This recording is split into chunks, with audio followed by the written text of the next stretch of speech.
Hi friends, welcome to my channel. Today in this video we are going to see about development of pancreas. Let's move on to the video now. Pancreas develops from the endoderm of duodenal segment of the forehead. It is developed from two parts. One is ventral part and second one is a dorsal part. So it arises as a bud-like structure so that we can say it as a dorsal pancreatic bud and ventral pancreatic bud. First we'll see the dorsal pancreatic bud. Here in the picture also we can able to identify the dorsal pancreatic bud. So this one is the dorsal pancreatic bud. During fourth week, it arises as a diverticulum from the dorsal wall of the duodenal wall. So this lies just cephalic to the hepatic duct. So this is the hepatic duct. So this arises just cephalic to the hepatic duct. And this going to form all the parts of the pancreas except the lower part of the head of the pancreas.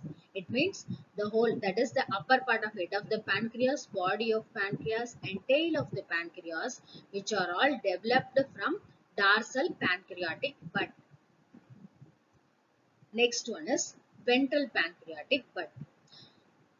So during formation, this ventral pancreatic bud, it is a bilobed structure.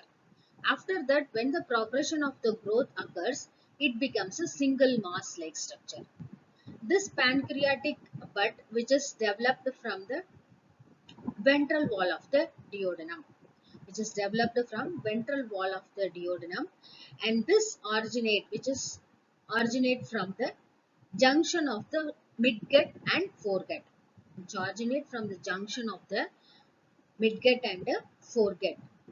So this part of the ventral pancreatic bud is going to form the lower part of the head of the pancreas and uncinate process.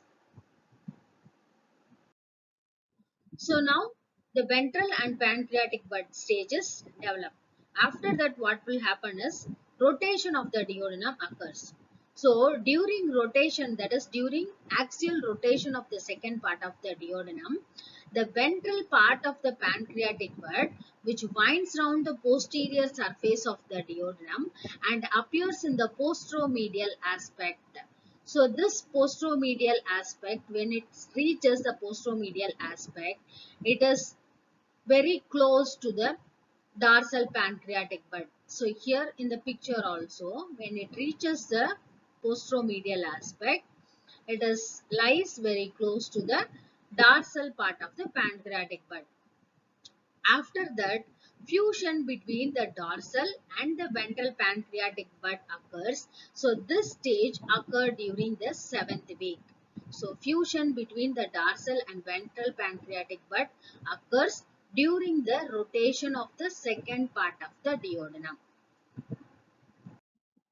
So now the bud formation, that is the ventral and pancreatic bud formation is got over, and then fusion between the ventral and pancreatic bud occurred during the rotation of the duodenum. And the third change is the duct system changes.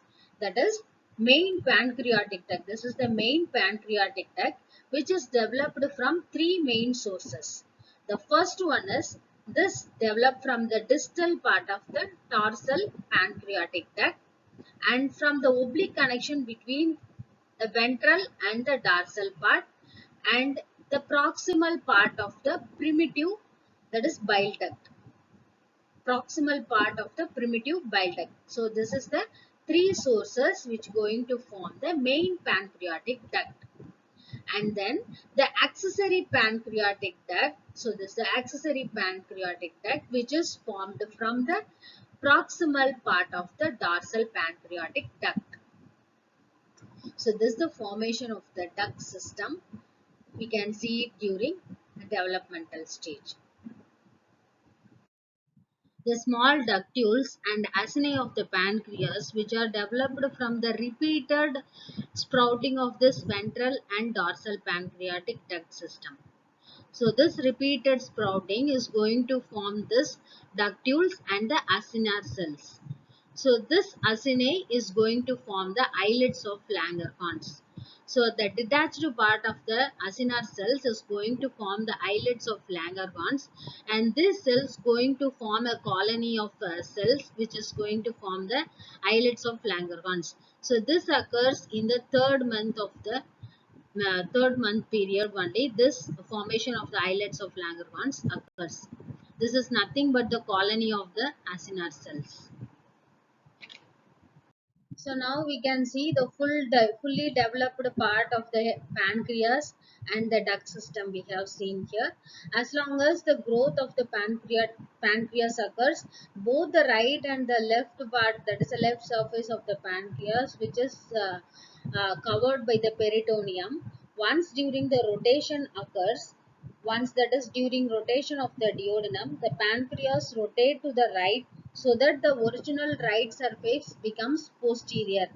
Later, the peritoneum is going to disappear from the posterior surface except the tail of the pancreas. So hence that is the pancreatic, it is called as a retroperitoneal organ. So like this, the peritoneal covering is seen in the pancreatic part. So we can see here the whole part of the pancreas as well as the pancreatic duct pattern here. So in this video, we have seen the development of a pancreas. One more thing I want to mention here, that is the annular pancreas. So originally this annular pancreas means it is the bilobed structure. Sometimes it may compresses the duodenal part. So this pancreas becomes a bilobed structure, and this may compress the duodenum and which causes a duodenal obstruction, and this stage we can call it as a annular pancreas. So this is the important thing I just want to mention here. Thank you for watching this video. If you like this video, please share and subscribe, and please don't forget to click the bell icon.